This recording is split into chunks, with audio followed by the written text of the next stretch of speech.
வணக்கம். தமிழகத்தில் நகைக்கடன் தள்ளுபடி இந்த திட்டத்தை முதலமைச்சர் விஜய் அவர்கள் எப்பொழுது வெளியிட இருக்காரு? அனுமதிக்கப்பட்ட நகையுடைய அளவு தான் என்ன?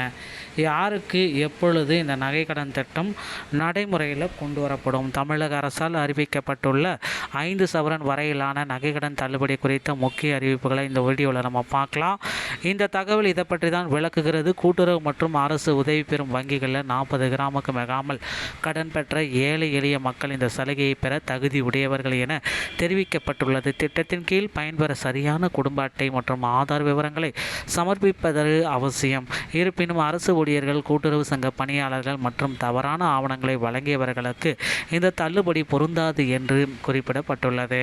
தகுதியான பயனாளர்களின் பட்டியல் அடிப்படையில் வரும் முதல் தேதி 1/9/2026 முதல் நகைகளை திரும்ப பெறும் நடைமுறையை கொண்டு வர போகிறதா தகவல்கள் வந்திருக்குங்க.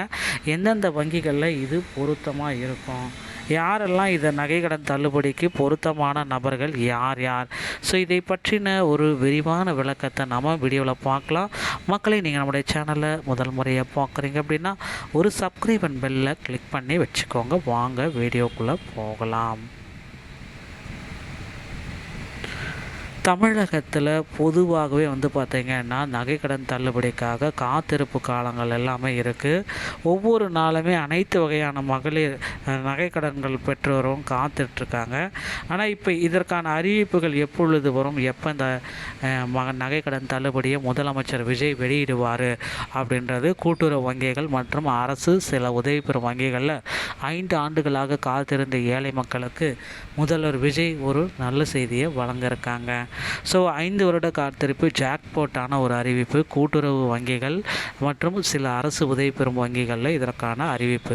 40 கிராம் வரை நகைக்கடன் தள்ளுபடி, அதாவது 5 சவரன். ஸோ நகைக்கடன் தள்ளுபடி முழுமையாக வழங்கப்படும். 40 கிராமுக்கு மேலே இருந்துச்சுன்னா, 41 கிராம் இருந்தாலும் நகைக்கடன் தள்ளுபடி பெற தகுதியற்றவர்களாக கருதப்படுவார். ஸோ இந்த மாதிரி ஆவணங்கள் கண்டிப்பாக உங்கள்கிட்ட இருக்கணும். சரியான குடும்ப அட்டை மற்றும் ஆதாரின் விவரங்களை சரியாக அளித்தவர்கள், தற்பொழுது வரை செல்லுபடியாகும் வேலிட் குடும்ப அட்டை, இலங்கை வாழ் தமிழர் மறுவாழ்வு முகாம்களில் வசிப்பவர்கள், அரசின் குடும்ப ஓய்வூதியர்கள், இவங்களும் இதற்கு தகுதியானவர்கள். ஸோ இப்போ பார்த்திங்கன்னா தள்ளுபடி செய்யக்கூடிய முக்கிய ஆவணங்களை இது இருந்தாலே போதும் அப்படின்ட்டு சொல்கிறாங்க. சிறப்பு தகுதியுடைய பயனாளிகள் அப்படின்னு நான் பார்க்குறப்ப இந்த 2 கேட்டகரியில் வரவங்க சிறப்பு தகுதி. இலங்கை தமிழர்களும் குடும்ப ஓய்வூதியர்களும். ரேஷன் கார்டு அல்லது ஆதார் எண் கொடுக்காமல் கடன் பெற்றவர்கள் தள்ளுபடி நிராகரிப்பு. வேறு ஒருவரின் ஆவணங்களை மாற்றி கொடுத்து நகைக்கடன் பெற்றவர்கள் நிராகரிப்பு. தவறான எண்களை பதிவு செய்திருந்தால் அவர்களுக்கும் நிராகரிப்பு கண்டிப்பாக நடக்கும் அப்படின்றத சொல்கிறாங்க. அரசு ஊழியர்கள், அரசாங்க ஊழியர் இருந்தாலும் உங்களுக்கு நிராகரிப்பு. கூட்டுறவுத்துறையினர், கூட்டுறவுத்துறை ஊழியர்கள் மற்றும் அவர்தம் குடும்பத்தினர் இருந்தாலும் உங்களுக்கு பட்டியலில் நிராகரிப்பு செய்யப்படும் அப்படின்னு சொல்கிறாங்க. ஸோ இந்த காரணத்தினால் பார்த்திங்கன்னா உங்களுக்கு நிராகரிப்பு. ஏற்கனவே கடனை செலுத்தியவர்கள் முழுமையான தொகையை செலுத்தியவராக இருந்தாலும் உங்களுக்கு நிராகரிக்கப்படும். வெளிமாநில ஆவணங்களுக்கு அனுமதி அறவே கிடையாது. தமிழ்நாட்டை சேர்ந்த ரேஷன் அட்டை மற்றும் ஆதார் அட்டை சமர்ப்பித்தவர்களுக்கு மட்டுமே தள்ளுபடி பொருந்தும். ஆந்திரா, கேரளா, தெலுங்கானா, புதுச்சேரி போன்ற வெளிமாநில ஆதார் ரேஷன் அட்டையை வைத்து கடன் வாங்கியவர்களுக்கு இந்த தள்ளுகை பொருந்தாது அப்படின்னு சொல்கிறாங்க. ஸோ இதுக்கு பார்த்திங்கன்னா 40 கிராமுக்கு மேலே இருந்தால் தகுதி இல்லை. வெளிமாநில ஆதார் ரேஷன் இருந்தால் தகுதி இல்லை.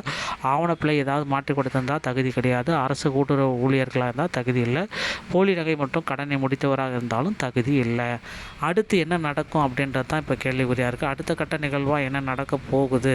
இதில் பார்த்திங்கன்னா அந்த தகுதியற்றவர்களுடைய எல்லாமே பட்டியல் எல்லாமே எடுத்துகிட்ருக்காங்க. இறுதி சரிபார்ப்பு ஒரு 1/9/2026 முதல் அரசாணை அதிகாரப்பூர்வமாக அறிவிக்க போகிறாங்க. அரசு செலுத்தும் பயனாளிகளுக்கான கடன் தொகை நேரடியாக வங்கி கணக்கில் அரசை செலுத்தும். அதன் பிறகு பயனாளிகள் தங்கள் நகைகளை வங்கியிலிருந்து மீட்டு கொள்ளலாம் அப்படின்றத குறிப்பிட்டு சொல்லியிருக்காங்க. உங்கள் நகை நீ உங்கள் கையில். இந்த மாதிரி பயனுள்ள தகவல்களாக இருந்தால் உடனடியாக நீங்கள் தெரிஞ்சுக்க நீங்கள் நம்முடைய சேனலோடு இணைந்திருங்கள். மீண்டும் ஒரு நல்ல தகவலோடு நான் உங்களை சந்திக்கிறேன். நன்றி, வணக்கம், தேங்க்யூ.